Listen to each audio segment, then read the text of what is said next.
Hoje a gente vai mergulhar num assunto que está mexendo com as estruturas do mercado de trabalho aqui no Brasil, a chamada pejotização.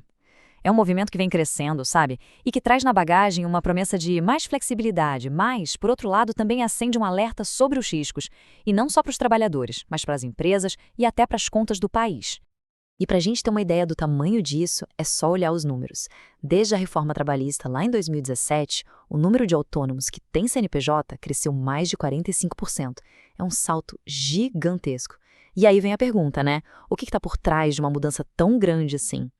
Bom, essa transformação toda está diretamente ligada a essa prática que a gente ouve falar cada vez mais, a pejotização. Mas afinal de contas, o que esse termo realmente quer dizer?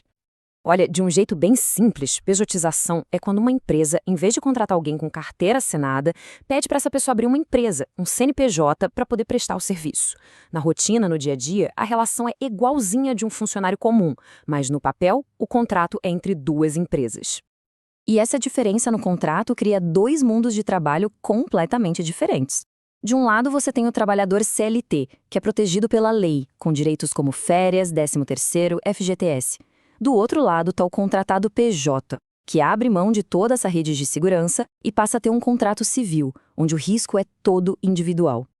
Vamos olhar primeiro para o lado mais vulnerável dessa história, o do próprio trabalhador. O que, na prática, se perde quando se faz essa troca.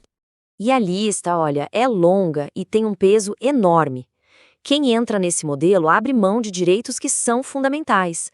A gente está falando de 13º, férias com aquele 1/3 a mais, o FGTS, se o contrato acaba não tem seguro-desemprego, se ficar doente não tem aqueles primeiros 15 dias pagos pela empresa. Basicamente, toda a estrutura de proteção social que foi construída ao longo de décadas simplesmente some. Agora, pode até parecer que a vantagem fica toda com a empresa, né? Mas a verdade é que essa prática é uma aposta de alto risco também para quem contrata. A questão é que a Justiça do Trabalho está de olho nisso. Existem 4 pontos principais para saber se um contrato PJ é, na verdade, uma relação de emprego disfarçada. Se o trabalho é feito sempre pela mesma pessoa, se tem um pagamento fixo todo mês, se o trabalho é contínuo e, o mais importante de todos, se existe subordinação, ou seja, seguir ordens, horários, uma chefia. A Justiça pode entender que aquilo é um vínculo de emprego, não importa o que esteja escrito no contrato. E aqui está o pulo do gato. O artigo 9º da CLT é muito claro. Qualquer ato que tente burlar ou fraudar a lei trabalhista é considerado nulo. Então, se aqueles 4 pontos forem provados, os juízes podem simplesmente anular o contrato PJ e reconhecer que ali existia, sim, uma relação de emprego. E aí, as consequências para a empresa podem ser bem pesadas. Vão desde ter que pagar todos os direitos que não foram pagos durante o contrato, e com juros em multa, até os gastos com advogados e o processo. Em situações mais graves, a coisa pode até ser vista como um crime de fraude. Ou seja, aquela economia inicial pode acabar virando um prejuízo gigantesco lá na frente. Mas o efeito da pejotização vai muito além da relação entre trabalhador e empresa. Ele afeta o coração das finanças do país de um jeito que pouca gente para pensar.